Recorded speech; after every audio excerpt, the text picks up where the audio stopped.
देवाचं दर्शन झालं, यांचं दर्शन झालं असं वाटतं आपल्याला, पण भेटला म्हणता तो निघून जात. का तर जेव्हापर्यंत आपल्या मनामध्ये मी आणि माझं आहे तेव्हापर्यंत परमात्मा भेटत नाही. आणि आईला अहंकार होता, अरे मी याची आई आहे आणि हा माझा बाळ आहे, याला माझं ऐकलं पाहिजे. म्हणून भगवंताला बंधन होत नव्हतं, पण भगवंताने कृपा केली आणि देव बंधनात आले. आणि तेव्हा भगवंताचं नाव झालं दामोदर भगवान की.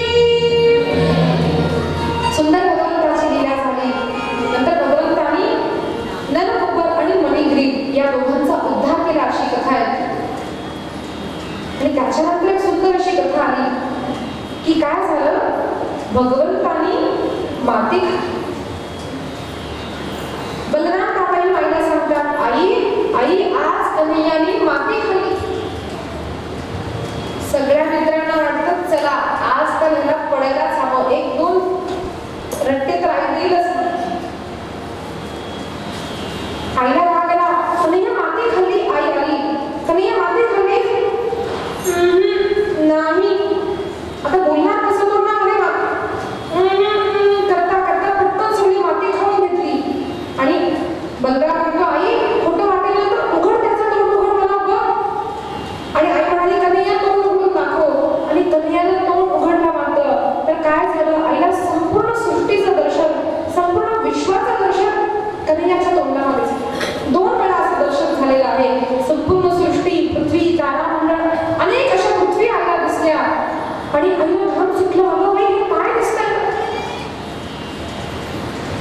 आणि भगवंतांनी आपल्या मायाचा प्रभाव दाखवला आणि आईला सगळा विसर पडला.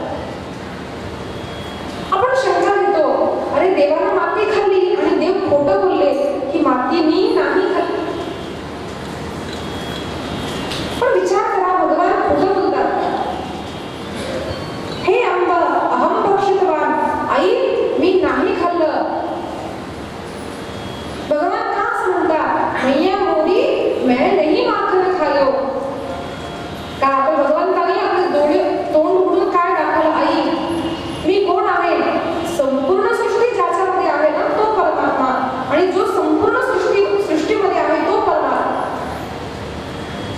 आता सांगितलं नाही का, आपल्यापेक्षा जे भिन्न आहे त्याला आपण घेतलं, त्याला आपण खाल्लं. साखर उचलली आणि खाल्ली तर म्हणे मी खाल्ली. काय खाल्ली, साखर खाल्ली. पण समजा साखरच मी आहे आणि मी साखर तोंडात घातली तर कुणी कुणाला तोंडात घातलं. भगवान म्हणतात, आई अगं मी खोटं नाही बोलतो, मी नाही खाल्ली वाट. भगवंताच्या अनेक लीला ज्या आहेत त्या अनेक अर्थप्रतिपादक. पृथ्वी व्याकुळ झाली होती म्हणे, देवा तो सर्वांचा स्वीकार करतोस, माझा का स्वीकार करत नाही. म्हणून तिला आनंद व्हावा. पत्नी भूदेवी सुद्धा भगवंताची पत्नी आहे, म्हणून भगवंतांनी थोडी मागची उचलून तोंडात घातली होती तिला आनंद देण्यासाठी. पण पृथ्वी म्हणजे कोण, तो सुद्धा परमात्मा. पृथ्वीमध्ये काय आहे, परमात्मा. आणि परमात्मामध्ये पृथ्वी आहे. म्हणून आईला काय दिसलं, तोंडामध्ये संपूर्ण सृष्टीचं दर्शन झालं. आणि त्या सृष्टीमध्ये काय दिसलं, गोकुळ दिसलं, गोकुळामध्ये नंद गाव दिसलं, नंद गावामध्ये नंद भवन दिसलं, नंद भवनामध्ये आई कन्हैया, त्या कन्हैयाच्या तोंडामध्ये विश्व, हे सगळं पुन्हा आईला त्याच्या तोंडामध्ये दिसलं. आणि त्या प्रत्येक अणूमध्ये प्रत्येक जे जे दिसतं त्याच्यामध्ये पुन्हा कृष्ण दर्शन झालं. तर भगवान काय सांगतात, आई माझ्यापेक्षा भिन्न काहीच नाहीये, म्हणून मी खोटं बोलत नाही. भगवंतांनी अशा अनेक लीला करून गोपींना, यशोदा मातेला, अनेकांना आनंद दिला. अनेक प्रसंग झाले आणि सगळे घाबरून गेले, अरे गोकुळामध्ये अनेकानेक असुर येतात आणि भगवंतावरती आपत्ती येतात.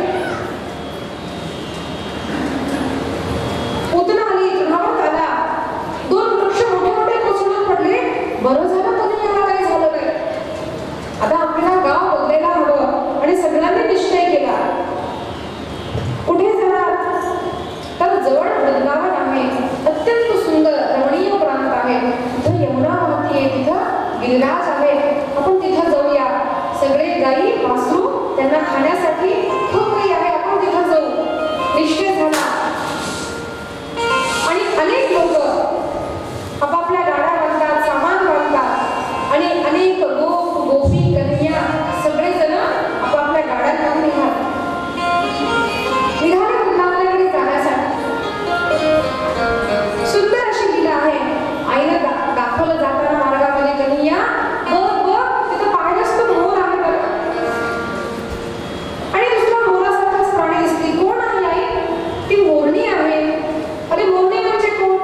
कोणाची बायको? मग कन्हैया म्हणतो, आई माझी बायको कुठे आहे?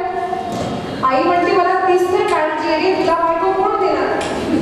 इतका फोन करतो आणि तो रडत होता, आई मला आत्ताच बायको पाहिजे, आई मला आत्ताच बायको पाहिजे. रडत होता आणि सगळ्यांना आवाज गेला, कन्हैया रडतोय, कन्हैया रडतोय. सगळ्यांची गाडी थांबली, सगळे थांबून गेले आणि सगळ्या गोपी एकत्रित आल्या. काय झालं कन्हैया? कन्हैया काय झालं? मला ना आत्ता मला बायको पाहिजे. मोराचं बोल मी, पण माझी बायको काय नाही? सगळ्या गोपी म्हणल्या, अरे आम्ही इतकी आहोत, मगला दुसरी बायको कशाला हवी? छोटंसं बाळ, अगदी छोटंसं, त्याला काय कळतं? ते बाळ म्हणतं, अरे मला आत्ता बायको पाहिजे. सगळ्या गोपी म्हणाला, निश्चय कर तुला कोणती बायको पाहिजे, आम्ही एवढे आहोत ना. मग कन्हैयानं काय केलं? एका गोपीकडे जावं, ही नको, ही नको. सगळ्या गोपींना नको नको नको म्हणत गेला आणि शेवटी एक गोपी पसंत केली. तिच्या खांद्यावर हात टाकला, आई मला ही बायको म्हणून पाहिजे बरं. आणि सगळ्या गोपी इतकं हसल्या ना. का? ती गोपी कशी होती माहितीये का? 80 वर्षाची होती, तोंडामध्ये दात नाहीये, करत होती.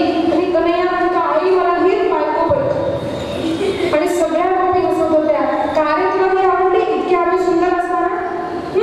तुम्ही सुंदर येत, मग ही माझ्यासारखीच आहे म्हणे, मला पण दात नाही आणि हिला पण दात नाही, आम्ही दोघं शालकी शाल केलं. अशा भगवंतांनी अनेक सुंदर लीला केल्या आणि अनेक गोपींना आनंद दिला. हे पहा, असा विषय कर्मयोगी कृष्ण आहे, तरी मी भगवंताच्या गोड गोड लीला का सांगते? प्रत्येक वेळेस माणसाला ज्ञान नाही ऐकायचं, हे करावं ते नाही करावं, हे करावं ते नाही, असं नाही. घरी आई सांगते, बाबा सांगतात म्हणून मी काम करावं असं नाही. काही गोष्टींना आपण प्रेमानं करावं. आवडू ना आवडू, आपलं प्रेम आहे आपण करायचं. आपल्याला देश आवडू ना आवडू, आपला प्रांत आवडू ना, माझं देश आहे, माझं गाव आहे म्हणून आपण काही काम करतो. त्याप्रमाणे परमात्मा आपल्याला कळो किंवा ना कळो, वेदांना आज्ञागिरी म्हणून आम्ही करतो म्हणजे नुसते कट्टर झाले. शुष्क जीवन कधी नसावं, जीवनामध्ये प्रेम थोडंसं असावं. आणि भगवंताच्या अशा लीला का वर्णन केल्या? तुम्हाला माहिती आहे का? भागवत कोणी सांगितलं तर शुकाचार्यांनी सांगितलं, जे साक्षात महादेव होते, योगी होते, अखंड भगवंताचं ध्यान करायचे. त्यांना गरज नव्हती भगवंताचं अध्ययन करायचे, पण अध्ययन का केलं? तर म्हणे नीरस परमात्मा, निर्गुणी परमात्मा, त्याच्यापेक्षा गोड गोड काहीतरी वाटणार आहे हा कृष्ण, म्हणजे सगळं परमात्म्यामध्ये माझं प्रेम झालं. आणि ऐकतोय कोण? परीक्षित, ज्याचा 7 दिवसामध्ये मृत्यू आहे, जो 7 दिवसानंतर मरणार, तो कृष्ण कथा ऐकतोय, तो कृष्णांच्या विवाहाबद्दल ऐकतोय, कृष्णांच्या या खोड्या ऐकतोय का? तर म्हणे कर्षती ती कृष्णाला, हे चरित्र असं आहे, आपल्याला आकर्षित करून घेत आहे आणि आपल्या हृदयामध्ये तेव्हा कृष्ण येऊन बसतो. मी कॉलेजमध्ये शिकताना मला असं सांगायचे, म्हणजे आमचे प्रिन्सिपल आम्हाला एक क्लास असायचा की पोरांनो, तुम्हाला उद्या परीक्षा द्यायची आहे ना, तर घाबरू नका, लव्ह द सब्जेक्ट, त्या विषयावर तुम्ही प्रेम करा, मग तुमची भीती निघून जाईल. अनेक वेळेस काय होतं, विद्यार्थ्यांना विषयाची घाबरतात. सायन्स, बापरे मला अवघड वाटतं, भीती वाटली की अभ्यासच करायला नको. आणि समजा आपल्याला त्या विषयाशी प्रेम आहे, आवडतो आपल्याला तो विषय, मग आपण किती आवडीने अभ्यास करू त्याचा. आता महालक्ष्मी मांडायचा तर कुणाला कटकट वाटते, बाबा प्रत्येक वर्षी काय हे मांडणार, हे का आवड नाही त्याची. आणि ज्याला रुची आहे ना, त्याला वाटतं असं काहीतरी करावं, नवीन असं साडी नेसवावी, आपण असं नवीन काहीतरी करावं का, तर त्याच्यामध्ये रुची. त्याचप्रमाणे आपल्याला आपल्या धर्मामध्ये, आपल्या भगवंतामध्ये ज्यावेळेस रुची होती ना, त्यावेळेस धर्मपालन हे आपल्याला कट्टर नाही वाटत. बाबा धर्माचं पालन, धर्म ज्ञान हे सगळं काय शुष्क वाटत नाही, कारण त्यावेळेस आपल्याला आपल्या भगवंताशी प्रेम झालेलं असतं. मी का करतो धर्मपालन? कारण मला भगवान आवडतो. काही कुठलंही काम करायला सांगत नाही येणार, त्रास होणार, पण त्रास होताना सुद्धा एखादा व्यक्ती त्याच्यामध्ये पुढे का जातो? कॉज ही लव्स इट, त्याला आवडतं. नेल्सन मंडेला नावाचा एक काळा माणूस होता. ही वॉज अ आफ्रिकन, खूप काळा, पण त्याला नाव मिळालं ब्लॅक नेल्सन मंडेला, खूप मोठं त्याचं नाव. अनेक लोक आपल्या भारत देशाला नाव ठेवतात, बाबा तुमच्या देशामध्ये जातीवाद फार आहे, भांडणं होतात, आमच्याकडे समता समता सगळे सारखे असं म्हणतात ना. मग आज अमेरिका, त्यांना विचारा, आज सुद्धा परवा रिसेंटली पाहिलं, 2-3 महिने झाले असतील, टीव्हीवरती दाखवलं, ब्लॅक्स अँड व्हाईट म्हणजे काळी आणि गोरी म्हणून भांडण झालेली, खूप युद्ध झालेली आहेत. त्या लोकांना कामगार म्हणून ठेवलेलं का? फक्त एक कारण ते काळे आहेत. अमेरिकन्स म्हणजे गोरे आणि आफ्रिकन्स म्हणजे काळे, किंवा इतर प्रांतातले सुद्धा काळे खूप असायचे. तर ते प्रांतीय लोक आमच्या देशात राहायचं तर तुम्हाला काम करावं लागेल, उतऱ्यासाठी त्यांना राबवून घ्यायचे का? तर फक्त काळे. मग त्यांना विचारा, तुम्ही आम्हाला आमच्या धर्माला नाव ठेवता, तुमच्या देशामध्ये समजा कुठं आहे? आणि हे पहा, प्रत्येक लोकांना एक फार झालंय आजकाल, सगळे समान सगळे समान सगळे सारखे. सगळे सारखे कधीच नाही होत. स्त्री पुरुष समान, स्त्री पुरुषांना समान हक्क नाही होणार. स्त्री पुरुष समान कसं होऊ शकतात? स्त्री गर्भधारण करते, पुरुषांना जमतं का? नाही. आकृती सुद्धा इतकी वेगळी. हे बघा, एखादा व्यक्ती मेला ना तर त्याला जाळून टाकलं तर त्याचं जे हड्डी राहते ना त्याला बघा तुम्ही स्केलेटन बघून ओळखू शकतो आपण की स्त्रियाची आहे की पुरुषाची, का तर आकृती वेगळी. आता मी ते डिटेल्स जाऊन मी सहज सांगू शकते, वरून खालीपर्यंत. डोकं वेगळं, हात काढले ओळखून येतात स्त्रीची आहेत की पुरुषांची. सृष्टीने जर आपल्याला वेगळं केलेलं आहे, आपण समान कसे होऊ शकणार? समानता ही भावनेमध्ये असावी. सर्वांना प्रेम, सगळ्यांशी प्रेम करा, पण सगळ्यांना समानता ही शक्यच नाही. लहान मुलं आहेत, जसं मी सांगितलं, कथा कशी सांगते, बाळा कळालं का, पांडव किती, असं आपण मी खूपदा प्रश्न विचारले आणि सांगितले. मोठ्यांना कथा सांगताना गरज नाही, अशी फटाफट कथा सांगत जातो, कारण त्यांना कळतं मोठ्यांना. लहानांना सांगताना रिपीट, कळाला का नाही, एक विषय सांगावा पण व्यवस्थित सांगावा. असं प्रत्येक गोष्टीमध्ये होतं. लहान मुलांना मास्टर क्लास कसे घेतात, ABCD. समजा 10वीच्या मुलाला सांगितलं A for Apple, B for ball, की मग मास्टर मला कशाला हे शिकवताय म्हणतो की नाही आपण. मग आज एव्हरीबडी सेम, सगळे समान आहेत का? नाही. आयुन आपण वेगळे, स्त्री पुरुष म्हणून आपण वेगळे. समजा एखादा मुख्यमंत्री कुणी आला तर आपण त्याला नमस्कार करतो की नाही, मोठा आहे. येस ही इज, का? तर त्याच्या हातामध्ये सत्ता आहे, तो या समाजाचं कल्याण करू शकतो, मोठा आहे नक्कीच. कुठलाही पदवीधर का त्याला आपण मान देतो, तर तो मोठा आहे. पण समजा अन्न द्यायचे आहे, जीव घालायचा आहे आणि मुख्यमंत्री बसला एखादा गरीब बसला, तिथं त्याला जास्त वाढणं, याला कमी वाढणं असं नाही. प्रेम करा, दोघांना पोट भरावं इतकं वाढ. समान वाढायचं म्हणून याला 10 वाढून त्याला 10 वाढू नाही. समजा मुख्यमंत्री 2च खाणार, हा 10 होऊ शकतो, याला 10 वाढा.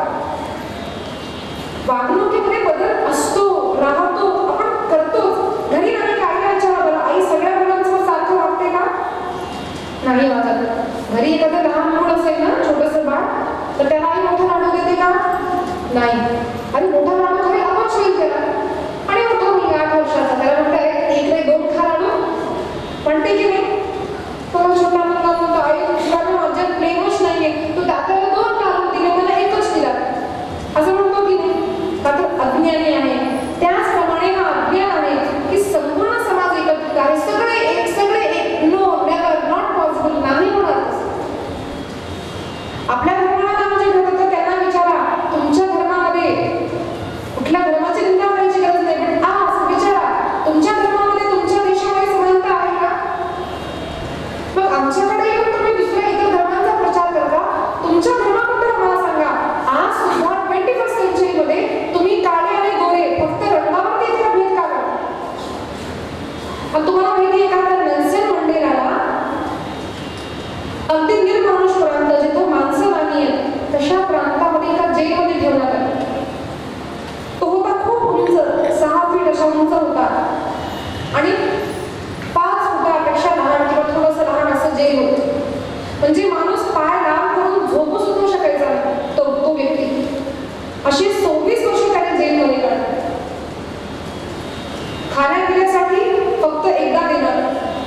खायचं खा नाही तर नाही.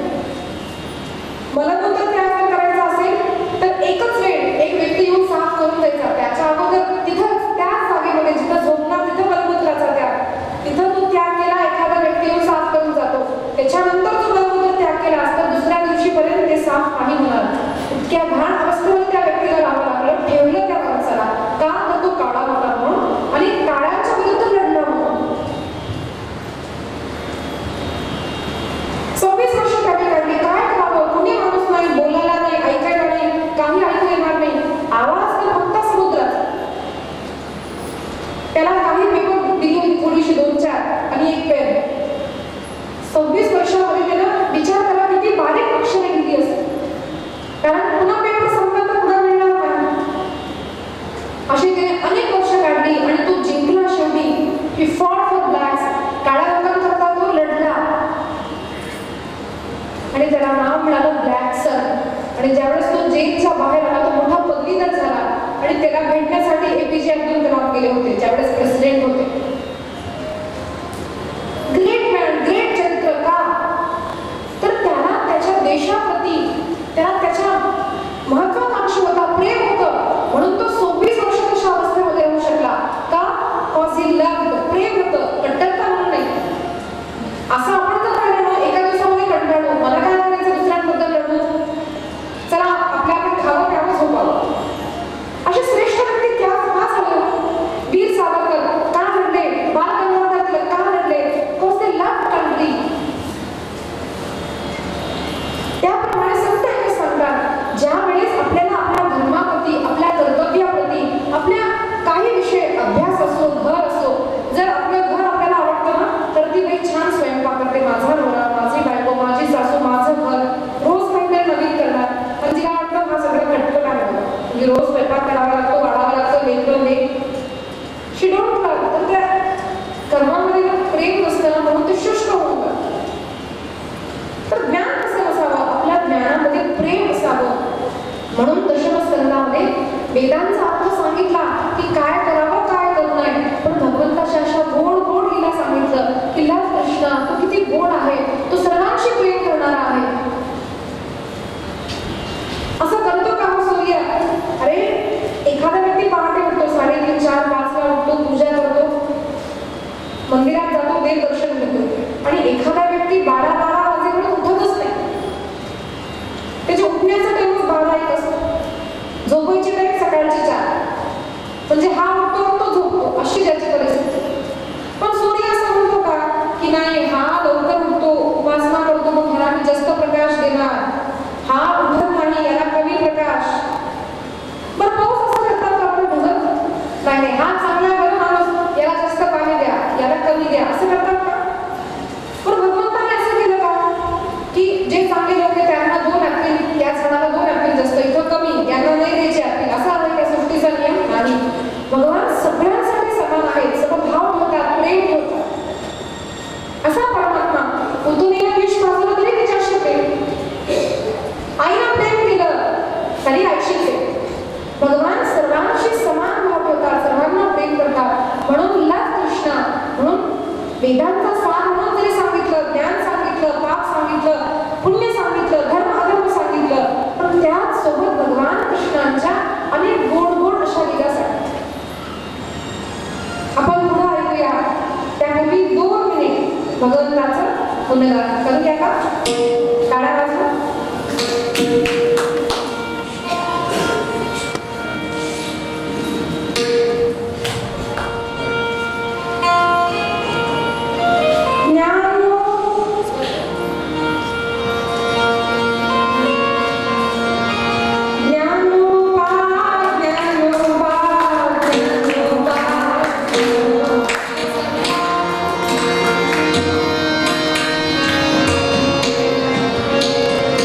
ज्ञान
पूजा अर्चा करावी आणि सुंदर असा शृंगार करायचा.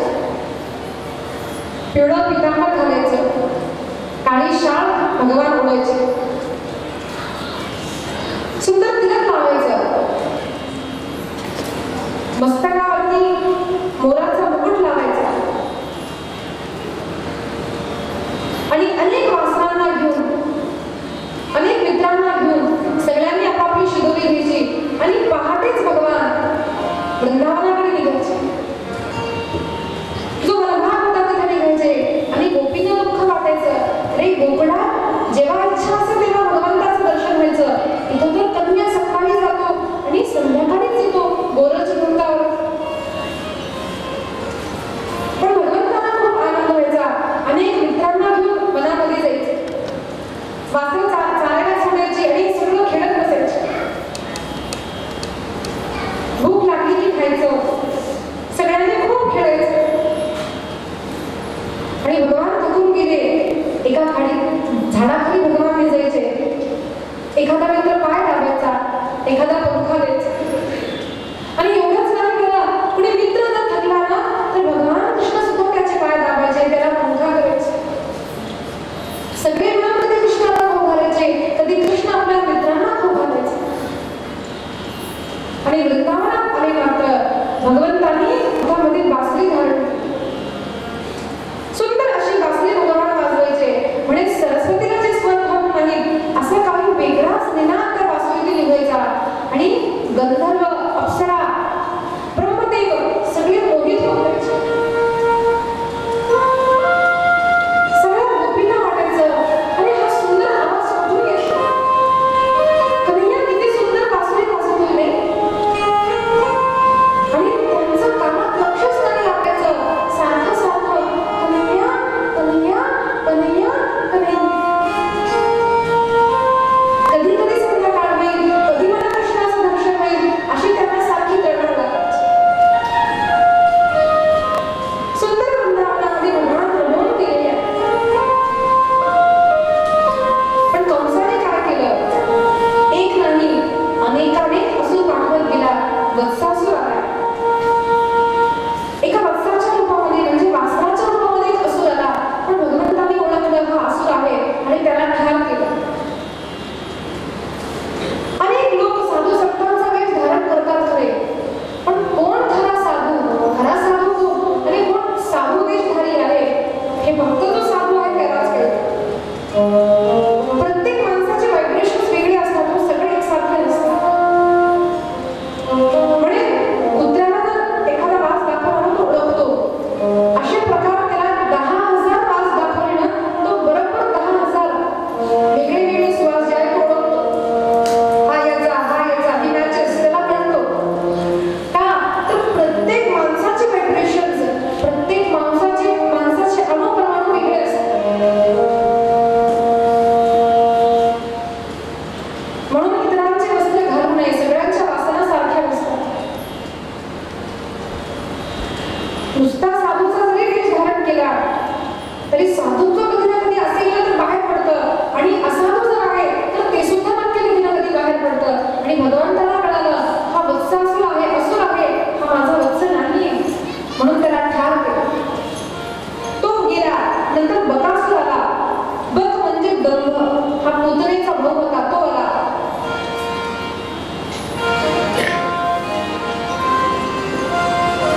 बकासुराला भगवंताने ठार केलं. तो काय करायचा,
सगळे मित्र म्हणाले कन्हैया कन्हैया चल आपण जाऊ त्याच्यामध्ये प्रवेश करू. कन्हैया म्हणतो नको जाऊ नका त्याच्यामध्ये. पण ते म्हणतात नाही रे आम्हाला जा वाटायला एकदा फक्त एकदा जाऊ तर दे. कन्हैया नको म्हणतो तरी सगळे मित्र त्याच्यामध्ये गेले आणि मध्ये गेल्यानंतर कळालं त्यांना ही गुफा नाहीये आता साप आहे. कुठला तरी मोठा प्राणी आहे कळालं. पण आता कळल्यानंतर काय करणार. आता त्यांनी त्या सापाने आपलं तोंड बंद करणार आणि कृष्णाने काय केलं मध्ये प्रवेश केला आणि सापानं तोंड बंद केलं. भगवंतांनी त्याला ठार केलं. त्याच्या ब्रह्मरंध्रामध्ये अशी छेद केला आणि भगवान तिथून बाहेर निघाले. सगळ्या मित्रांना तुला प्राण दान. अघासुर म्हणजे काय. अघ म्हणजे पाप. अनेकांना वाटतं कळतं आपल्याला खोटं बोलू नये. कळतं आपल्याला परिस्थितीकडे वाईट दृष्टीने बघू नये. कळतं आपल्याला लोभ करू नये इतरांचं घर घेऊ नये. पण कधी कधी मन म्हणतं एकदा खोटं बोलू ना हरकत नाही. एकदा करून तर करू दे. पण मनातला कृष्ण सांगतो धर्म सांगतो अरे करू नको चुकतोय चूक आहे. एकदा एकदा एकदा एकदा असं म्हणून त्यांनी प्रवेश केला. मग अशा पापी लोकांचं भगवंताने काय रक्षण केलं. कारण त्यांनी कृष्ण कृष्ण स्मरण करता करता पाप केलं. हे पहा पाप तर कधीच करू नये. अधर्म करू नये. पण काही गोष्टी असतात किती वेळा जर वेळा प्रयत्न केला कधी कधी जमत नाही तर त्यावेळेस भगवंताला सांगायचं देवा मला कळतं रे खोटं बोलू नये पण मला फार सवय खोटं बोलायची. देवा मी खोटं बोललो मी चुकलो. पुन्हा खोटं बोलला तुम्ही ठीक आहे पुन्हा सांगा देवा मी चुकलो. देवाकडे जाऊन क्षमा मागतो. देवाला कन्फेस करतो. देवाला सांगतो देवा मला कळतंय पण मी पापी आहे मी चुकतोय. तू मला पाप मुक्त कर या पाप बुद्धीपासून मुक्त कर. असं जो प्रार्थना करतो ना तर त्या अघासुरापासून त्या पापापासून भगवान त्याचं रक्षण करतो. भगवंताने अघासुराचा उद्धार केला. प्रणंबासुर आला आणि शुकाचार्य वर्णन करतात राजन एकदा काय झालं. ब्रह्मदेवांना मोह झाला आणि ब्रह्मदेवांनी काय केलं सगळ्या वत्सांना सगळ्या मित्रांना ब्रह्मलोकात घेऊन झोपी टाकली. का तर अरे सगळे याला देव देव म्हणतात ना बघू तर याच हा कशाचा देव. कारण ब्रह्मदेवाने पाहिलं होतं हा कृष्ण इतरांचं उष्ट खाऊ घालतो मित्रांचे पाय लागतो. अरे ब्रह्म असा असतो का. परमात्मा मध्ये दुसऱ्यांचे पाय लागतात ना. ब्रह्म मध्ये दुसऱ्यांचा उष्ट खाणारा असतो काय. आणि असे ब्रह्मा मोहित झाले ब्रह्मदेव म्हणून त्यांनी काय केलं सगळ्या मित्रांना वासरांना ब्रह्मलोकात घेऊन निजून झोपी घातलं. आणि काही दिवसानंतर येऊन पाहिलं तर काय अरे ज्यांना मी झोपी घातलं ज्यांना मी घेऊन गेलो ते सगळे पण इथेच आहेत. आणि ध्यान लावून पाहिलं तर काय ज्यांना मी नेलं होतं ते सगळे तसेच झोपी गेलेले आहेत. पण इथं जे आहेत ना ते नाहीये. हे कोण आहेत पण हा कृष्ण तो कृष्ण सुदामा कृष्ण मनसुखा कृष्ण तनसुखा कृष्ण वत्स कृष्ण. अरे जिथं पाहा तिथं त्यांना कृष्ण कृष्ण कृष्ण कृष्ण दिसू लागला. आणि त्यांना त्यावेळेस कळालं अरे इथे मुख आहे हा खरंच परमात्मा.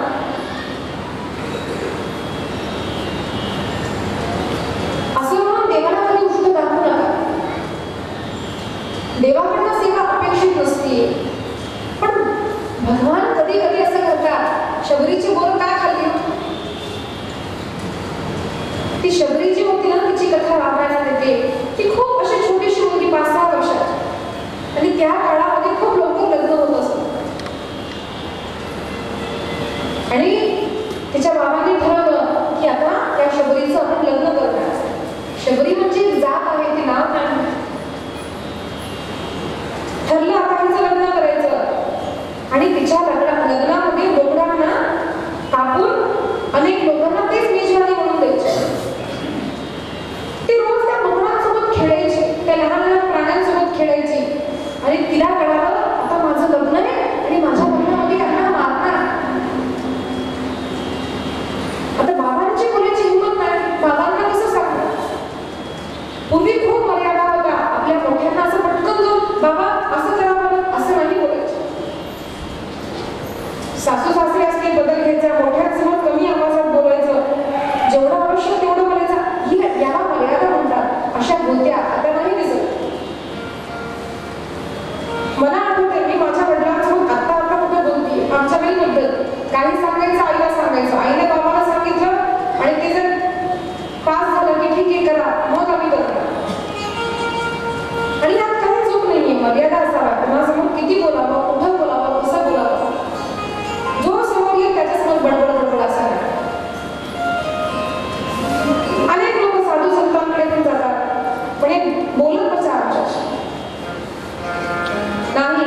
प्रत्येकाचा वेळ वेगळा असतो, प्रत्येकाचं महत्व वेगळं. कुणाशी किती बोलावं, केव्हा बोलावं याची एक मर्यादा राखायला हवी. त्या शबरीला म्हटलं मी कसं बोलणार बाबांना, कसं सांगू. आईला म्हणाली आई अगं नको यांना मार. आई म्हणली मी कसं सांगणार. अगं तुझ्या बाबांनी सगळ्यांच्या घरी मेजवानी खाल्ली, मग आपल्याकडे आल्यावर आपण मेजवानी द्यायला नको. तिला खूप वाईट वाटलं. मग काय करणार. तिला म्हटलं मी जर पळून गेले, माझं लग्नच नाही झालं तर हे बोकडं वाचतील ना. म्हणून तिने काय केलं, रात्रीच्या वेळेस त्यांना सोडून टाकलं. जा तुम्ही. त्यांना सोडलं आणि ते रात्रीच्या वेळेस पळून गेले. धर्माकरता म्हणाले बरं, धर्मरक्षणार्थ गेली. तिला ठाऊक होतं बाबा माझ्या शोधासाठी लोकांना पाठवतील, म्हणून रात्रीच्या वेळेस खाली प्रवास करायचा आणि पहाट झाली की झाडावरती चढून बसायचं. असं करता करता ती मतंग महर्षींच्या तिथं तिनं पाहिलं झाडावरती बसून. हे एका मुलीचा आश्रम आहे. तिथं खूप साधू संत राहतात, कोण राहतात माहित नाही, दाढीवाले वगैरे बाबा असतात. तिला छान वाटलं. मग तिने काय केलं, इथं पण मला येऊ देतील की नाही, मी लहान आहे. मग तिला काय करायचं, पहाटे लवकर उठायचं, झाडझूड करायची. तिने पाहिलं अनेक शिष्य फुलं आणून ठेवतात, पाणी आणून ठेवतात. ते सगळे उठण्यापूर्वीच तिने पाणी फुलं वगैरे आणून ठेवायचं. आणि एके दिवशी मग ऋषीने पाहिलं अगं बाई रोज रोज हे कोण करतंय. त्यांना वाटलं हा करत असेल, त्याला वाटलं हा करत असेल. आणि एके दिवशी त्यांनी विचारलं कोण करतंय. सगळे म्हणाले आम्ही नाही. मग मतंग ऋषीने पाहिलं पहाटे उठून की एक छोटीशी मुलगी येते, रोज झाडझूड करते, फुलं आणून ठेवते, पाणी आणून ठेवते. आणि विचारलं कोण. अगं कोण तू. ती घाबरली, म्हणाली मी शबरी. कुठून आलीस तू. आणि तिला रडून सगळं सांगितलं महाराज असं असं माझ्या लग्नामध्ये इतर प्राण्यांना मारणार होते, हिंसा मला आवडत नव्हतं, मी त्यांच्याशी खूप प्रेम करायचे म्हणून मी पळून आले. हे बघा अनेक लोक जाती धर्म सोडून खाणारे लोक खूप असतात, हिंसा करतात, खातात. पण एकदा तुम्ही लेकरांना सांगा की आपण ही कोंबडी खातो ना, हिला आपण कापतो, तिला दाखवा ते कोंबडी खेळताना आणि म्हणा आपण ना या गाईला असं कापतो, या माशाला आपण कापतो आणि खातो, तर लेकरं नक्की म्हणतील बघा बाबा आपण हे नाही खायचं. एक सुंदर पुस्तक वाचलं होतं मी, एका व्यक्तीने दिलेलं आहे. तो म्हणाला आमचा संडे संडे नियम म्हणजे संडे संडे खाओ अंडे. म्हणे आम्ही जायचो कोंबडीचं ते काय आणायचं मीठ वगैरे आणि ते खायचं म्हणे आपण. एके दिवशी मी माझ्या लहानशा मुलांना 4 आणि 5 वर्षाची मुलगी मुलगा होता त्यांना घेऊन गेलो. त्या पोल्ट्रीमध्ये गेल्यावर त्या 2 मुलांनी पाहिलं की ते छोटे छोटे कोंबडीची पिल्ले किती छान खेळत होती. अरे रे बघ दादा दादा किती छान, हो छान छान असं खेळली. आणि ते असं मध्ये गेले आणि काय ते खायचं पॅकेट वगैरे घेऊन आले. आणि येता येता पाहिलं तर काय ते पिल्लं नाही आहेत. आणि विचारलं बाबा ते कुठं गेले हो पिल्लं. आणि बाबांना सांगितलं अरे आपण खायला तीच घेतली बरं, ती छोटी छोटी कोवडी कोवडी टेस्टी असतात म्हणे, छान असतात. मी मुलांच्या डोळ्यात घाला अश्रू आणि म्हणाले बाबा आम्ही नाही खाणार. बाबा त्या छोट्या पिल्लांना मारलं तुम्ही, त्यांना मारून आम्ही खाऊ नाही खाणार. पद्धत आपण केली, कुठल्याही शास्त्रामध्ये लिहिलेलं नाही की लग्न कार्यामध्ये मेजवानी दाखवा. अन्न पुरत नाही का हो, फलं पुरत नक्की आहे, देवान देवी पुरत नाही. पोळी भाजी इतकी सुंदर, इतके पदार्थ आहेत आपल्याकडे, नॉनव्हेज खायची काय गरज आहे. आपण आपली रीती आपण मानलेली आहे की जाती आपल्यामध्ये पद्धत आहे आणि आम्ही खातो, खाऊ नका, देऊ नका लग्नामध्ये. तुम्हाला तुमच्या समाजापासून बाहेर काढतील हरकत नाही, पण एकाला तरी पुढे यायला हवं. अरे आम्ही हिंसा नाही करणार, नाही खाऊ मला. आता मला माहिती त्याची रेट काय असते, 100 रुपये किलो समजा. तुम्ही 200 रुपये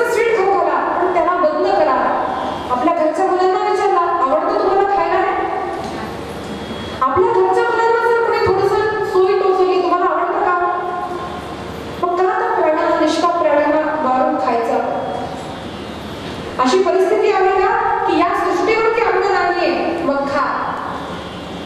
जगण्यासाठी अगदी करत असाल तर माप आहे शास्त्राप्रमाणे. काही नाही मिळत तर म्हणे आई आपल्या लेकराला सुद्धा खात. अशी झिम्बाब्वेमध्ये परिस्थिती आली होती. तशी अवस्था आहे का आपली? आणि हे सगळं फक्त कथेपुरतं असं होतं का? विचार करा. ऐकायला इतकं छान वाटतं आम्ही अहिंसक लोक, मग करण्यामध्ये किती आनंद आहे. हरकत नाही 10 लोक नाव ठेवतील म्हणे साधू संत झाली, खाणार नाहीत म्हणे कथा ऐकल्यापासून दिदीची. नाव ठेवू द्या. समाज हा नाव ठेवण्यासाठीच असतो. जे मोठे चरित्र वाचा, जे मोठा होऊन गेला ना त्याला पाय उडणारे लोक हजार होते तरी तो मोठा झाला का? Because he was stick to his principle. मी करणार, हा धर्म आहे, मी करणार. नाव ठेवू द्या. कधी कधी चांगली कामं करताना घरचे लोक सुद्धा विरोध करतात. करू द्या, मी करणार. आदि शंकराचार्य संन्यासी झाले. आई म्हणाली नाही व्हायचं. मायेच्या मुलीची त्यांनी कहाणी सांगितली, झाली की प्रत्येकाचं चरित्र वाचा. मोठं व्हायचं असेल, काही चांगलं करायचं असेल तर विरोधक हे असणारच. And you have to face them. मला फेस करावं लागणार आहे. पण निश्चय करा आम्ही हिंसा नाही करणार. किती छान छान ते कवळे प्राणी, त्यांना आपण मारून खातो, किती वाईट वाटतं. आणि अहिंसा, प्राण्यांची रक्षा म्हणून सांगणारी परदेशात आपण तारीफ करतो ना की आपल्या देशामध्ये आपण यांची हिंसा करतो. परदेशाचे लोक उत्तराखंडला घरी ठेवतात, आपल्या बेडवर झोपवतात. किती प्रेम आपण असं म्हणतो ना. तिथं जरा जाऊन पहा. असा किडा चालत असताना उचलून खातात. तिथं न खाणारा एखादा सुद्धा प्राणी असतो. कुठलाही किडा, कुठलाही प्राणी न खातात. कॉज इट इज टेस्टी, म्हणजे छान लागतं. आणि आपण जर म्हटलो ना नाही बरं मी खात नाही हे सगळं, आणि खाऊन तर मग इट्स व्हेरी टेस्टी. म्हणजे फक्त शरीराचा जो विचार करतो ना आपण, आपल्या इतर देशांची निंदा करून आपण आपल्या देशाला चांगलं का म्हणतो? कारण फक्त आपला देश असा आहे ज्या देशामध्ये फक्त शरीरासाठी नाही आपण आपल्या मनाचा सुद्धा विचार करतो. आपल्याकडे उपवास, एकादशी असतात, घरी नसतं काम मिष्टान्न वगैरे, आपण रोज आपण श्रीखंड पुरी खातो. एकादशीच्या दिवशी गरम नाही का खाऊ शकत? का खात नाही? आपण आपल्या मनाचा विचार करतो. माझ्या मनाला संयमाची सवय लागावी. नो, हे ऐकण्याची सवय लागावी. या देशामध्ये, या संस्कृतीमध्ये असा विचार केलेला आहे. प्रत्येक गोष्ट टेस्टसाठी जर केली तर असे अनेक लोक आहेत जे माणसांना खातात. माणूस सुद्धा टेस्टी असतो म्हणे, मग खायचं का आपण माणसांना? ट्राय करून बघूयात ना, कारण माणसांचं सुद्धा मीठ खूप टेस्टी असतं. काही करण्यापूर्वी लक्षात ठेवा आपण का करतो. फक्त हिंदू धर्मी आहेत आपण किंवा मुसलमान धर्मी आहेत, शीख आहेत, आपल्या धर्मात सांगितलं म्हणून करू नये. विचार करावा, हा मानव मात्राचं कल्याण करणार आहे का? इतरांना त्रास देणारा कुठलाही धर्म असो तो अधर्मच आहे.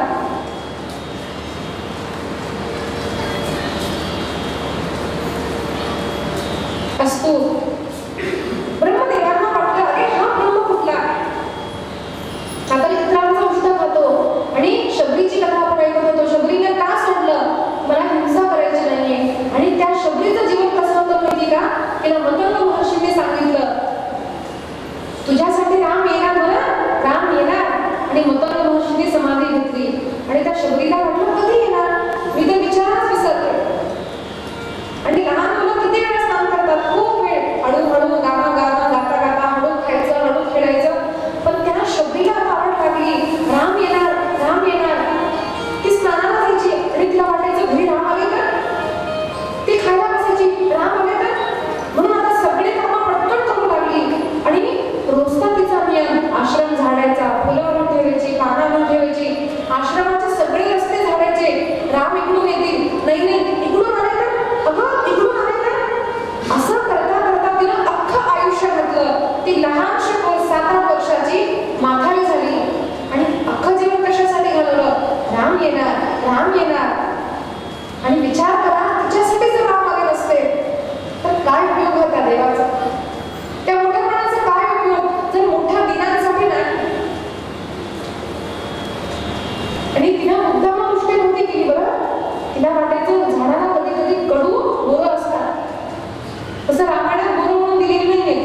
काही फळं लावून दिली, पण अरे एखादं त्याला कडू लागेल तर नाही, माझ्या रामाला सगळं गोड देते, मी सगळं छान छान करणार, म्हणून ते उष्ट केलं.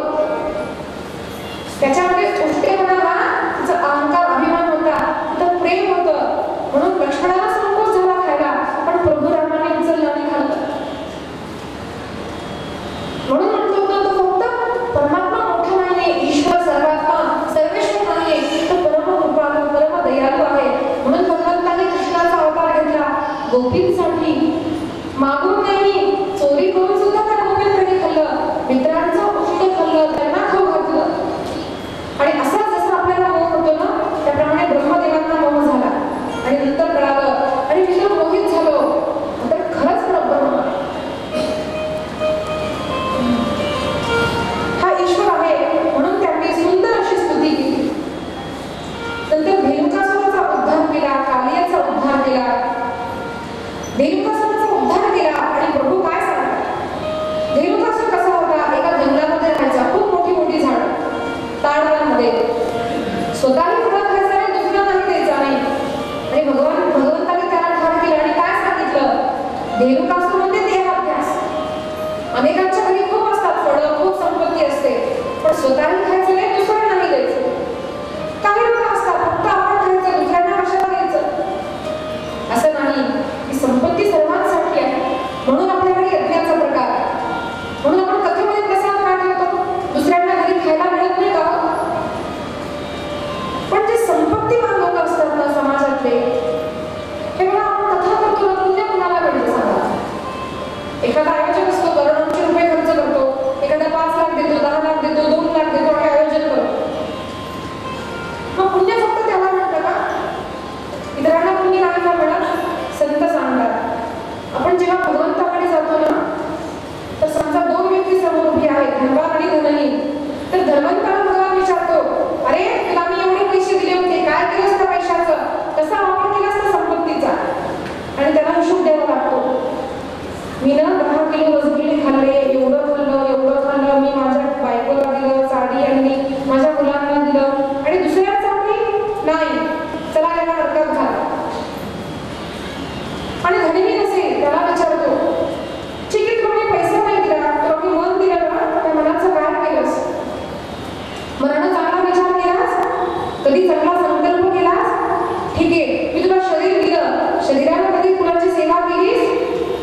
भगवान सगळ्यांना सारखं देत नाही, सगळ्यांचे रूप सारखे नसतात, सगळ्यांना समान संपत्ती नसते. त्याप्रमाणे यज्ञाचा प्रकार का, कुणी यज्ञ करावं, समाजातल्या संपत्तीवान लोकांनाच यज्ञ करावं, कुणासाठी तर सर्वांसाठी. म्हणून यज्ञामध्ये कथेमध्ये प्रसाद का ठेवावा, तर प्रसाद हा जो असतो ना, माझी जी संपत्ती आहे, मला जी भगवंताने दिली, 10 रुपये दिले बाबा, त्याचे 5 रुपये समाजापर्यंत जातात. आता तो मूर्ख होतो, फक्त खाण्यासाठी येतो कथेला, पण तेही हरकत नाही. संत म्हणतात, कुणी खाण्यासाठी कथेला येत असेल ना तरी पण हरकत नाही, पण कथेत येऊन बसा. कुणी झोपायला येत असेल ना तरी हरकत नाही, पण कथेत येऊन बसा. का तर कथेमध्ये A to Z म्हणजे सुरुवातीपासून समाप्तीपर्यंत आपण चांगलं सांगतो, चांगलं ऐकतो. मग एखादा चांगला शब्द गेला तरी माणसाचा उद्धार होतो. जसं आई म्हणे, मुलगा खात नसेल ना, बाळा खेळणी देते तुला, खा ना एवढं, बाळा तुला मी ड्रेस आणते बरं, असं काहीतरी घेऊन त्या बाळाला खाऊ घालते. त्याप्रमाणे सांगितलंय. आधी पूर्वी संगीत नव्हतं कथेमध्ये, संगीताचा वापर का करतो, ठीक आहे कुणी संगीतासाठी येतात, कुणी भजन ऐकण्यासाठी येतात, हरकत नाही, त्याच्यासाठी आम्ही घेऊ, पण कुठल्या तरी निमित्तानं खूप समाज कथेमध्ये यावा, ऐकावं, हा आपला ही अभिवृत्ती असते. त्याप्रमाणे यज्ञ का करतो आपण, कुठलाही जसं घरी पूजा करतो, प्रसाद आपण खाल्ल्यापेक्षा इतरांना किती वाटतं त्याचं महत्त्व असतं. गोवर्धनाची कथा तीच आहे, काला का करतो आपण, भगवंताने सांगितलं काल्याचा प्रसाद चांडाळापर्यंत गेला पाहिजे, म्हणजे त्याचा अधिकार, त्याची जात, स्त्री पुरुष हे बघू नका, सर्वांसाठी काल आहे, सगळ्या घरोघरी व्यक्तीपर्यंत हा प्रसाद पोहोचला पाहिजे. म्हणून आम्ही ऋषिकेशच्या गुरुजींची कथा होती ना, तिथं आम्ही जातो, तिथं आम्ही बदल एवढा प्रसाद घेणार, आणि किती लोकांना आम्ही वाटलं त्यात आनंद, थोडासा कुत्र्यालाही घालायचा, छोट्या माशांना घालायचा, थोडा लगेच घालायचा, किती प्राणी खातील ना त्याच्यामध्ये संतोष आहे. नाही खूप छान पेढा आहे बघा, मीच खाऊन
परिवारामध्ये हा लग्न करा, गरज आहे त्याची, पण काम हा फक्त आपल्या पती आणि आपल्या पत्नीमध्ये असावा. इतर स्त्रियांविषयी परपुरुषांविषयी जर तो काम केला तर तो वाईट झाला. म्हणून भगवंतांनी सुद्धा भगवद्गीतेत सांगितलंय, धर्माच्या अधीन राहणारं काम जो आहे ना ते माझं स्वरूप आहे, मीच काम आहे. म्हणून प्रद्युम्न कोण होता? म्हणजे कामदेव होता, तोच काम होता. भगवंताचा मुलगा काम होता, कामाचा विरोध नाही. 4 पुरुषार्थ आहेत, धर्म, अर्थ, काम आणि मोक्ष. काम सुद्धा पुरुषार्थ आहे, पण धर्माच्या अंतर्गत असावं. कालेचा उद्धार केला आणि भगवंतांनी ऐकलं, आज गोकुळामध्ये म्हणे काही यज्ञाचं आयोजन होणार आहे. सगळे जण बोलतात, कशाची पूजा? म्हणे इंद्राची पूजा. आणि भगवंतांना सांगितलं, बाबा इंद्र तर आहे म्हणे, पण प्रत्यक्ष देवता कोण आहेत? हे पर्वत, गोवर्धन जो आहे तो प्रत्यक्ष देवता आहे, गायी जे आहेत ते प्रत्यक्ष आहेत, माता पिता जे आहेत ते प्रत्यक्ष देवता आहेत, साधू संत ब्राह्मण बाबा प्रत्यक्ष देवतेचं पूजन करा. अनेक वर्षापासून ही पूजा अर्चा चालू आली होती. भगवंतांनी ती थांबवली आणि फोर्स नाही केला.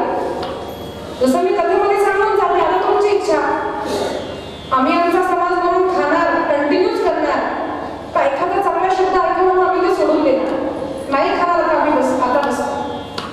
भगवंताने तसंच केलं. भगवंताने सांगितलं, कर्तुम यदि वा रोचते, तुम्हाला ठीक वाटलं तर करा, नाही तर सोडून द्या. इंद्राला अहंकार झाला होता. भगवंताने सांगितलं, प्रत्यक्ष देवतेचं पूजन करा. आई बाबांना म्हणे रागवायचं, मोठ्यांना घरच्या रागवायचं, ब्राह्मणांची पूजा नाही, साधू संतांची पूजा नाही, आणि गेला म्हणे मंदिरामध्ये पूजा करण्याचं. ती पूजा भगवान स्वीकारत नाही. म्हणून गोवर्धनाची भगवंतांनी लीला केली. पर्वत उचलून भगवंतांनी सांगितलं, रक्षण करणारा परमात्मा असतो. आपल्याला अहंकार होतो नाही, मी माझं घर मी बांधलं, हा समाज मी उभा केला, हे मी उभं केलं. या समाजामध्ये सामाजिक कार्य करणारे लोक खूप असतात, घरामध्ये बाहेर मोठी मोठी कामं करणारे असतात, पण केल्यानंतर जर त्या माणसामध्ये अहंकार व्हायला ना, मी केलं, मी मी मी मी, तर तो कधी ना कधी खाली पडतो. भगवंताने तो गोवर्धन उचलला ना, सगळे मित्र म्हणाले, कन्या तू एकटा कुठं बसू शकशील, आम्ही काठ्या लावतो म्हणे, तू सोड, हात खाली कर. सगळ्यांनी काठ्या लावल्या. भगवान म्हणाले, इच्छा, म्हणून थोडा असा हात खाली केला आणि सगळे घाबरले, अरे नाही पकड पकड. आणि भगवंताने पकडलं कशावर? आपल्या डाव्या हाताच्या छोट्याशा करंगळीवर पकडलं. याच्यामध्ये किती शक्ती असते हो? याच्यामध्ये तरी थोडी शक्ती असते, बाबा आपण पेन पकडू शकतो, कागद काही पकडू शकतो, याच्यामध्ये शक्तीच नसती. भगवंताने का याच्यावर धारण केलं? भगवान सांगतात, खरं गरज नाही एवढी दाखवलं भगवंतानी. संपूर्ण जी शक्ती आहे ना, ती परमात्माची शक्ती आहे, माणसामध्ये शक्ती नाही. पण आपल्याला अहंकार की ही जी पृथ्वी आहे, म्हणजे आपलं घर मी बांधलं, म्हणजे हा पर्वत मी उभा केला, हे संस्थान मी उभं केलं, मी केलं, आणि मी मी मी मी करता करता माणूस शेवटी बोलून जातो. पुढे अर्जुनाची सुंदर कथा आली. अर्जुनाला वाटलं, अरे मी इतका क्षत्रिय, मी या बाळाचे रक्षण नाही का करू शकत? एका स्त्रीचे सगळे मुलं मरून जायचे. ती रडत आली, देवा माझं रक्षण करा, माझे सगळे मुलं जन्माला येते मरतात. ती रडून म्हणली, अरे तुम्ही क्षत्रिय नाहीये का माझ्या मुलांचं रक्षण करणार? तिथं भगवान बसले होते, बलभद्र बसले होते, शांत राहिले. पण अर्जुनाला आवडला. अर्जुन उठला, अरे इथं मी धनुर्धारी अर्जुन असताना तू असं कसं म्हणू शकते की कोणी नाहीये? आणि प्रतिज्ञा केली, मी तुझ्या बाळांचं रक्षण करेन, नाहीतर मी अग्नीमध्ये स्वतःचा दाह करून घेईन. आणि काय झालं? ती गर्भवती झाली पुन्हा, 9 मास परिपूर्ण झाले. आता तिचा प्रसव होणार आणि तिथं अर्जुन जो उभे राहिले तिच्या घराच्या बाहेर, आणि बाळाच्या रडण्याचा आवाज आला आणि एकदम बंद, आणि त्या बाईच्या रडण्याचा आवाज, अरे गेला माझा मुलगा, गेला माझा. आणि जाऊन पाहिलं तर त्याला तो मुलगा नाही, कुठे गेला? आणि त्याला दुःख झालं. सगळा शोध घेतला त्यांनी, या पृथ्वीमध्ये, पाताळामध्ये, आकाशामध्ये, स्वर्गात गेला, कुठं तो मुलगा दिसेना, कुठं दिसेना, कुठं गेला. आणि तो स्वतःला जाळण्यासाठी निघाला अर्जुन. त्यावेळेस भगवान आले. भगवंताने सांगितलं, अर्जुन हे मुलं मी लपवली, चल तुला मी दाखवतो. आणि एका रथावरती अर्जुनाला बसवलं. स्वतः भगवान कृष्ण निघाले, पृथ्वीच्या उंच उंच वर गेले. इतके उंच गेले की पृथ्वी त्यांना एवढीशी दिसू लागली, एवढी एवढी एवढी अगदी लहान. वर गेले खूप प्रकाश, त्याच्यावर वर गेले तर सर्वत्र अंधकार, काही दिसेना. अर्जुन घाबरला. तेव्हा काय आहे हे कुठं आलं? आणि भगवंताने सुदर्शन चक्र काढलं, त्या चक्राला प्रकाश दाखवला आणि उंच वर असं गेले की त्यांना भगवान नारायणाचं दर्शन झालं. आणि अर्जुनानं पाहिलं काय, ज्याला मी कृष्ण माझा मित्र माधव म्हणून समजायचो ना, माझ्या आत्याचा मुलगा, माझ्या मामाचा मुलगा, तो तर साक्षात भगवान आहे. नारायण जो आहे तोच कृष्ण आहे, कृष्ण आहे तोच नारायण आहे. आणि त्याला त्यावेळेस कळालं की मी अहंकार करत होतो की मी धनुर्धारी आहे, माझ्यापेक्षा श्रेष्ठ योद्धा कोण, मी इंद्रप्रस्थाची स्थापना केली, मला अहंकार झाला होता. पण भगवंताने काय दाखवलं की अर्जुन अहंकार करतो. मी म्हणतो स्थितीपर्यंत आहे तुझा.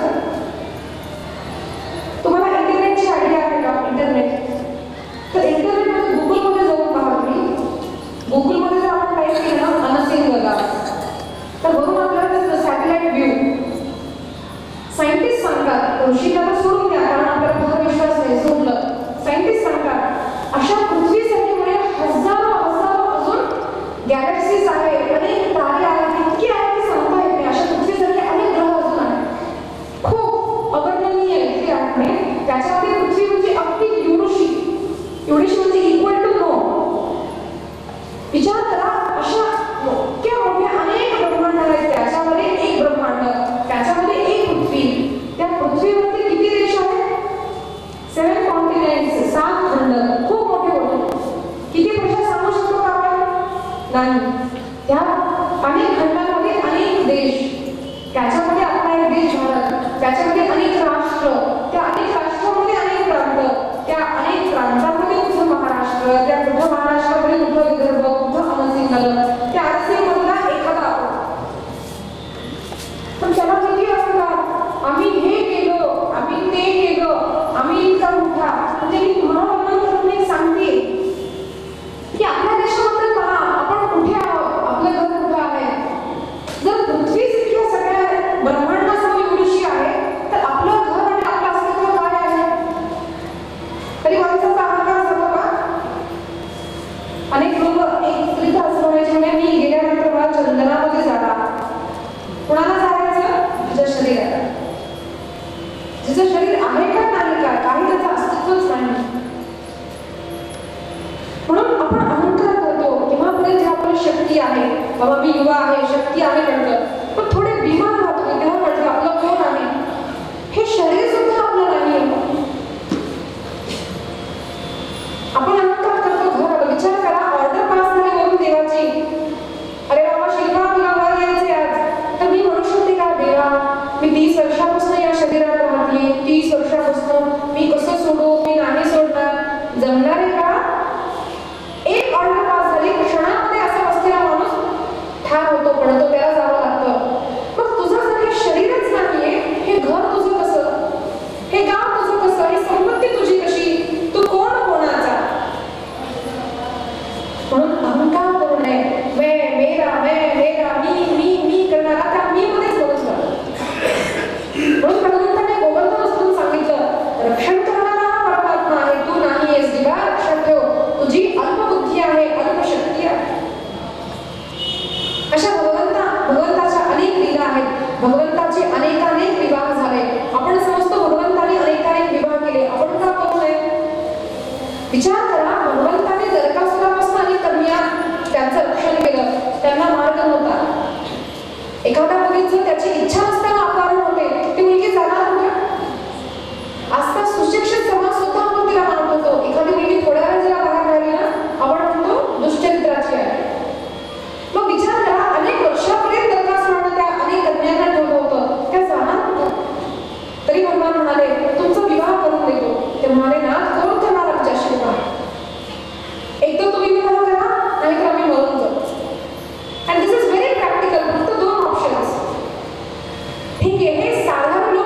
एक जन्म त्याने घेतला आणि अनेक जीव माझ्यासाठी आसुसलेले आहेत, किती जन्म म्हणून भगवान घेणार.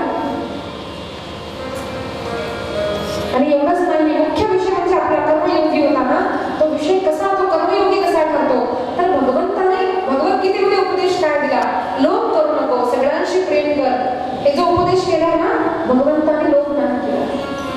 भगवंताने जरासंधाला मारलं, अनेक असुरांना मारलं ना, त्याच्यानंतर जरासंधाचं मुलाचं नाव सुद्धा सहदेव होतं. काय होतं? सहदेव. तर जरासंधाला मारल्यानंतर त्याची संपत्ती म्हणजे त्याचा राजा सहदेवाला केला. भगवान कृष्णाने तो जिंकला राज्य म्हणून त्यांनी संपत्ती नाही आणली. भगवंतांनी त्याला राजा केलं का, तर जरासंधाशी विरोध होता, जरासंधाच्या वृत्तींशी विरोध होता. त्याला सांगितलं, अनेक वेळा त्याच्याशी युद्ध केलं, 17 वेळा पराजित केलं, पण तो ऐकेना, कळाला नाही, म्हणून त्याच्याकडे गेले, त्याला ठार केलं आणि ती संपत्ती काही नाही आणली, ती संपत्ती त्याच्या मुलाला आली. आधी करावे, आधी केले मग सांगितले. भगवंताने आपल्या संपूर्ण जीवनात पहा, भगवंताने श्रीमंत मुलीचा भगवंताला आरोप आला, चोरी केली म्हणून, भगवंताला आरोप आला चोरी केली म्हणून, तर भगवंताने तो मणी नाही घेतला. आईची इच्छा म्हणून सत्यभामेशी विवाह केला. भगवंताचा पूर्ण जीवनाचा व्यवस्थितपणे अभ्यास केला, कुठेही लोभ नाही, कुठेही काम नाही, सदैव धर्मासाठी जिंकले. त्यांना काय गरज होती हो अर्जुनाचा सारथी व्हायची? आपल्याला जर कोणी ड्रायव्हर मिळाला तर किती वाईट वाटतं आपल्याला, पण सारथी म्हणजे काय? ड्रायव्हर. इतक्या अनेक दिवसांच्या युद्धामध्ये अर्जुनाचा ड्रायव्हर होण्याची काय गरज आहे? तो द्वारकाचा आधीश आहे, संपत्तीवान पुरुष आहे, तो का ड्रायव्हर झाला? कारण प्रेमासाठी, धर्मरक्षणासाठी.